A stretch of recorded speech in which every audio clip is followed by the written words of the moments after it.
Hello friends, and welcome back to Flametail's Week of Speed Paints. I'm Lily, and I'm going to be telling you the story behind today's speed paint, which my sister Rachel's going to be drawing, and it's going to be the scene where Flametail falls into the lake.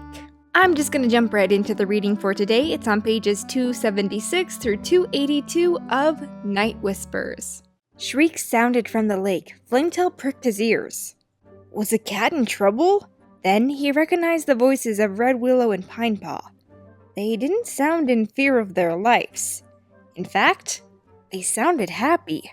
Paws pounded over the frozen snow towards him. A tortoiseshell pelt flashed, and Olive Nose skidded to a halt beside him. She was out of breath. "We're playing on the lake! It's completely frozen!" she panted. "You could walk right over to RiverClan territory if you wanted." Dawn Pelt caught up to her. "I'm going to fetch Scorched Fur and Owlclaw." She trotted past, heading for camp. "Go and play, Flametail," she called over her shoulder. "You've been looking much too worried lately. Go and have some fun." Then she disappeared into the brambles. Flametail's paws prickled. It had been a long time since he'd felt carefree. He'd been turning into an elder, obsessed with aches and pains, worrying about every cough and sneeze. Olive Nose bounded away. "Come on!" Flametail raced after her, weaving between the bushes down to the shore. The two-lake half-bridge jutted out into the whiteness, clamped by ice. Olive Nose trotted along the wooden boards and beckoned with the end of her tail. Flametail caught up to her and stood on the edge of the bridge. The lake was completely frozen, a broad sheet of ice glowing pink under the sinking sun. Red Willow, several fox lengths from the shore, raced over the gleaming whiteness and then flung himself down, skidded, spinning on his belly. Yowls of amusement followed him from where Crowfrost and Ratscar stood watching. Even the senior warriors were enjoying themselves. Olive Nose jumped down the half-bridge and landed on the ice. "Come on, it's safe!" Yeah, sure, Olive Nose, sure it's safe." Nervously, Flametail hopped down, relieved to find the ice firm beneath his paws. He tentatively padded away from the half-bridge, heading for where Starling Paw and Pine Paw were sliding stones to each other. "What are you playing?" Flametail called. Pine Paw jumped up. "Well done, Olive Nose! Now we have enough players." Starling Paw trotted up to Flametail. "We want to play Praystone! It's a game we just made up."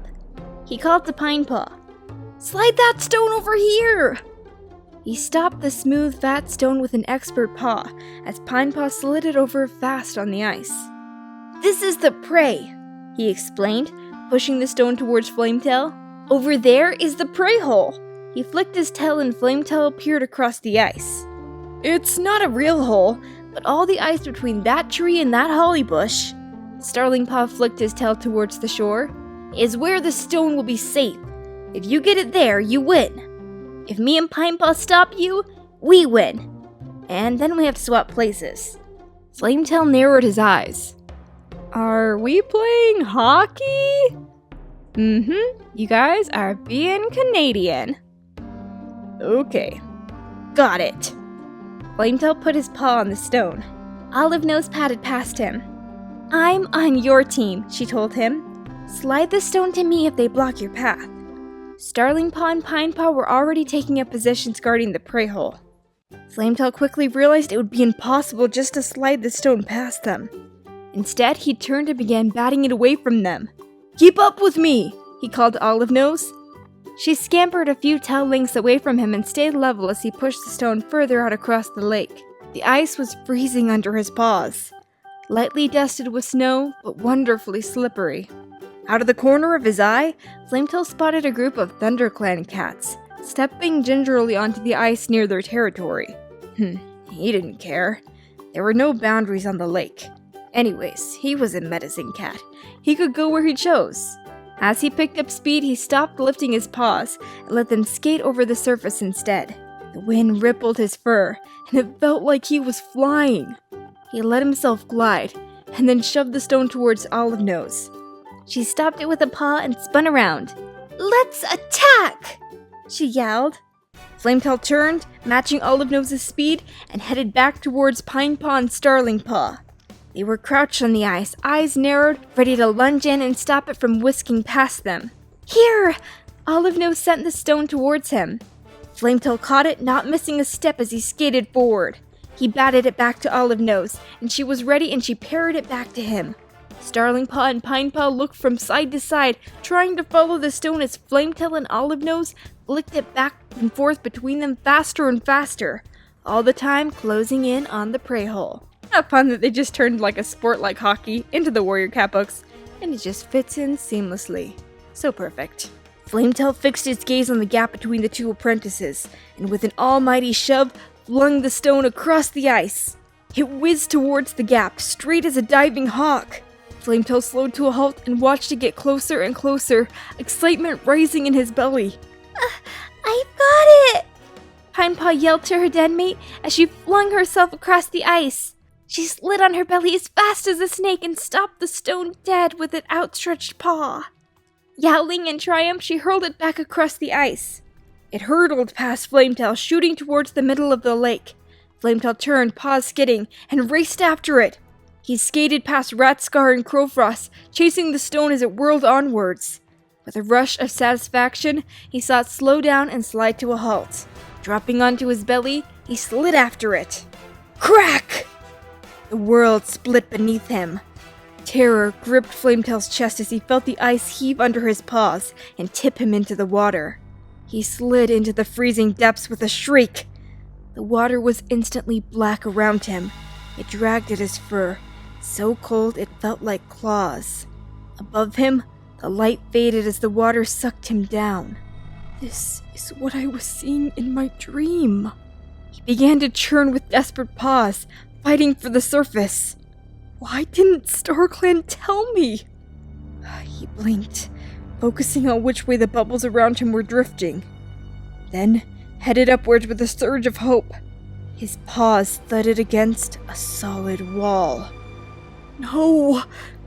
He could see light beyond the whiteness and scrabbled towards it.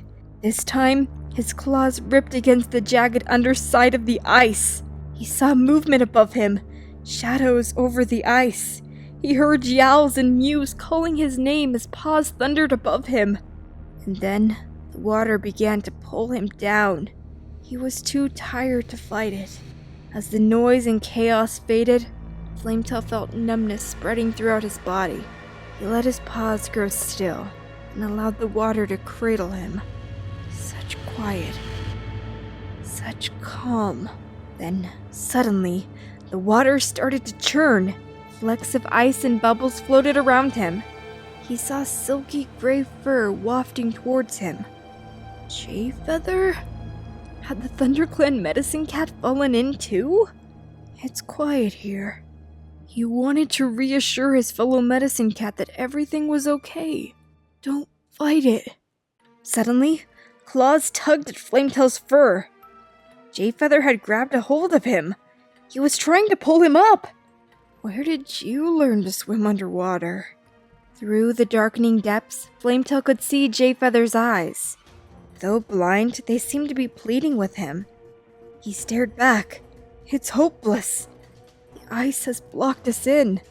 The current was pulling harder now, drawing them down despite Jayfeather's flailing and struggling. Then, Flametail saw another pair of eyes, bulging and white. There was a third cat underwater, a grotesque creature, hairless and scarred. Flametail stared at it as it seemed to float beside them.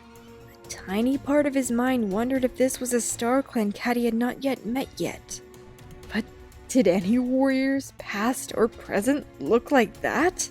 The ugly cat reached towards Jayfeather. Let him go!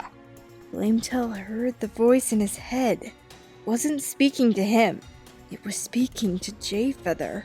It is his time to die, not yours. Let him go!